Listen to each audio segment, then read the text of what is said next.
Դադարելու եմ աշխատել ըստ ստացած ծանուցման 2 ամիս անց, մինչև սեպտեմբերի 13-ը, սեպտեմբերի 13-ին կլուծարվի իմ հետ պայմանագիրը։ Հիմքերը դրել են ապահովագրության հետ կապված սպասարկվող կանանց թվի պակասումը, կրճատումը, ըստ որի մեկ դրույք կրճատվում է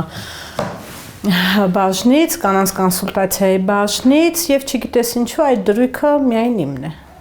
Մենք աշխատում ենք 3.25 դրույքով, աշխատում էր բաժնում 4 մանկաբարձ գինեկոլոգներ,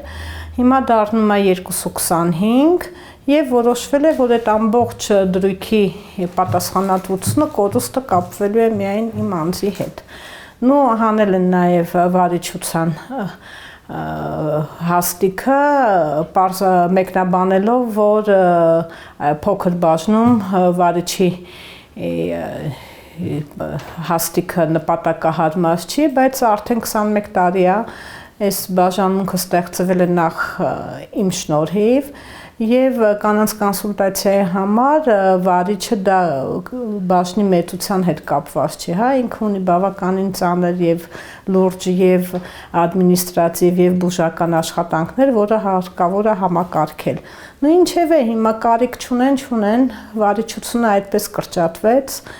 իսկ բժշկի հաստիկն էլ կրճատվում է, չգիտես ինչի, միայն իմ անձով։ Մեզ սպասարկվող կանանց կազմը 10,600 էր մոտ, կանանց թիվը, հիմա ԱՀ-ն, որ մուտք է գործել, ԱՀ-ով դարել է 6700 պլյուս ԱՀ-ով եկող կանանց սպասարկումը։ Այո։ Եվ իհարկե յուրաքանչյուրս մեր հղիներով։ Մոտ 100-ի չափել հղիներ ունենք ընդհանուր։ Քաղաքական եք բնորոշ։ Հավանաբար, որովհետև գիտեք, երբ որ հասկանալի է, հա, պակասում է բնակչության թիվը, պակասում են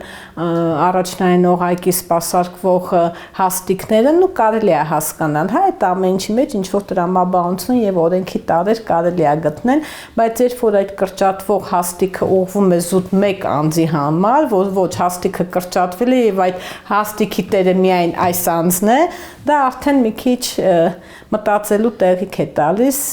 եւ հետեւություններ անում ենք։ Նախ ասեմ, որ այդ օրվա միջադեպը պատահական չի եղել, ես ժամեր առաջ իմացել եմ, որ վարչապետը գալիս է մեր թաղամաս եւ ես պատրաստվել եմ, ես ցանկություն եմ ունեցել ներքին հանդիպելու եւ իմ սրտի խոսքը իրեն ասելու։ Այդ քաշքշոցը ես ընդհանրապես վատ չեմ տարել, որտեվ դա իրան բնորոշ, ես գիտեի ուր եմ մտնում եւ ինչ է ինձ սպասվում։ Ես գիտակցելով եմ այդ քայլը արել եւ ընդհանրապես իր այդ քաշքշոցը, իր այդ էժանագին իրեն բնորոշ խոսույթը եւ ձեռքերի անկանոն շարժումները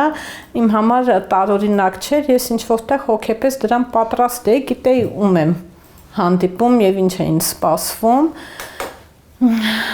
Դրանից հետո առ այսօր ես ինչքան հիշում եմ, որ կարողացել եմ դա իրեն անել, հունից հանել եւ ամենակարևորը իմ ձայնը ինչ որ չափով համոզված եմ, որ տեղ է հասել իրեն, մեծ հոգեկան բավարարվածություն եմ զգում։ Ես մի անգամ եմ այդ օրերին ասել, վերջին 6 տարիների ընթացքում իմ ամենաերջանիկ եւ բավարարված օզն եմ ապրել։ Ես գոհ եմ, որ դա արել եմ, չեմ փոշմանում, գիտակցել եմ, որ կլինեն այսպիսի օրեր, դա ինձ երբևէ չէր կարող հետ կանգնացնել, ինչ եմ զգում աշխատանքը կորցնելուց, գրեթե ոչինչ հայրենիքը կորցնելու փաստի հետ համեմատած, գրեթե ոչինչ։ Կներեք, հավաքական չեմ կարող ասել, որտեվ իմ աջակիցները եւ ինձ աշխատանքից ազատողները ճիշտ հակառակ բևեռներում են կանգնած։ Իմ աջակիցներին ցանկանում եմ ամուր մնան իրենց համոզմունքների եւ պայքարի մեջ։ Մենք պետքա շարունակենք, մենք պետքա ազատվենք այս անօրեն եւ անարդար իշխանություններից, իսկ հակառակ կողմում կանգնած մարդկանց ասելու ոչինչ չունեմ, հարց տալու ոչինչ չունեմ, մի ակնկալիք ունեմ, չեմ զլանա նաև կխնդրեմ,